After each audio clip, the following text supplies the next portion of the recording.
سلام الله عليكم إخواني المتتبعين في حلقة جديدة من حلقات الرأي، سنتطرق فيها للتداعيات الجيوسياسية والجيوستراتيجية لمقتل المرشد الأعلى علي خامنئي وقادة عسكريين كبار، لما قد يشكله هذا الحدث من تحول كبير في توازنات الشرق الأوسط والنظام العالمي.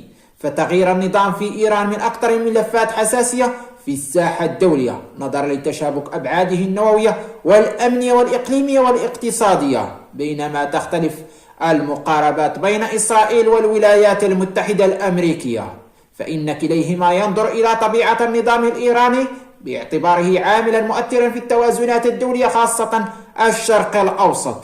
إن سقوط محور طهران دمشق كاراكاس هو رسالة واضحة لكل الأنظمة التي ترفض الانفتاح وتصر على سياسة تصدير الأزمات. فالعالم اليوم لم يعد يتسامح مع الكيانات التي تعتمد الميليشيات كأداة دبلوماسية. إذن فما هي المحطة القادمة؟ هل هي الجزائر أم مصر أم السعودية؟ قبل ما نشوف معكم أهم التفاصيل، رجاء دعمكم لنا دعم للمحتوى الهادف، فعلوا زر الجرس، خليوا لنا دي لايك ودي كومنتير، بارتاجوا مع الأصدقاء ديالكم فضلا وليس أمرا، يلا معنا على بركة الله.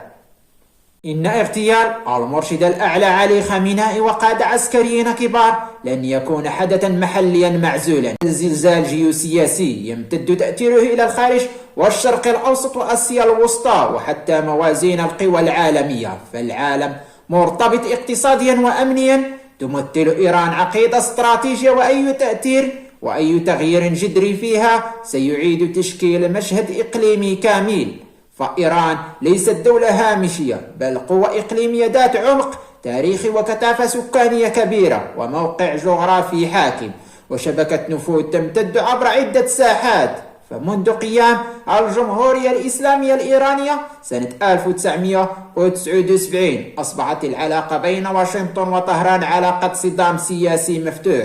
أما إسرائيل فترى في إيران منذ سبعينيات القرن الماضي تهديدا استراتيجيا متصاعدا، خاصة مع تطور البرنامج النووي الإيراني ودعم طهران لقوى إقليمية معادية لإسرائيل والخطاب السياسي الإيراني المعادي للدولة العبرية. يعمق هذا الصراع في ظل حكومات إسرائيلية متعاقبة، خصوصا في عهد بنيامين نتنياهو الذي جعل الخطر الإيراني محورا أساسيا في سياسته الخارجية. فإسرائيل تطمح إلى عدم امتلاك إيران قنبلة نووية، لأنها ترى في امتلاك إيران قنبلة نووية هو تهديد وجودي لها، إلى تجميد امتلاك السلاح النووي عبر تجميد أو إيقاف البرنامج النووي الإيراني وتفكيك شبكة التحالفات في المنطقة لبنان سوريا والعراق واليمن. فإسرائيل تسعى إلى بيئة شرق أوسط أقل عدائية وأكثر انفتاحا على التحالفات الجديدة، خالية من مشروع محور المقاومة. فمن هي المحطة القادمة إذن بعد الانتهاء من إيران؟ فهل هي الجزائر التي تتبنى عقيدة سياسية لا تختلف كثيرا عن الأنظمة المنغلقة كإيران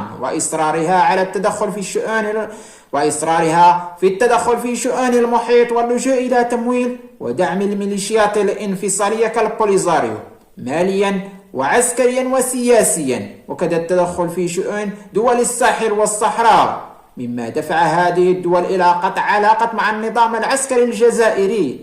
فالنظام الجزائري يواجه اتهامات دولية وإقليمية ضمن النموذج الإيراني في زعزعة استقرار المنطقة عبر وكلاء عن طريق التنسيق مع إيران. فالجزائر سمحت بتحويل مخيمات تندوف إلى بيئة خصبة للتغلغل الحرس الثوري الإيراني وعناصر من حزب الله. هذا الأسلوب الجزائري لم يقتصر على ملف الصحراء المغربية، بل تمتد خيوطه إلى منطقة الساحل، حيث اكتوت هذه الدول أيضا بنيران النظام العسكري الجزائري. فهل سينجح ترامب في تغيير الخريطة السياسية للعالم دون اللجوء إلى الأساليب التقليدية في إطالة أمد الحروب؟ ومن هي الدولة القادمة؟ فهل بسقوط إيران ستنجح إسرائيل في تنزيل مخطط إسرائيل الكبرى؟ إلى هنا أكون قد وصلت إلى نهاية هذه الحلقة، أكتفي بهذا القدر، إلى اللقاء في حلقة قادمة إن شاء الله، والسلام عليكم ورحمة الله تعالى وبركاته.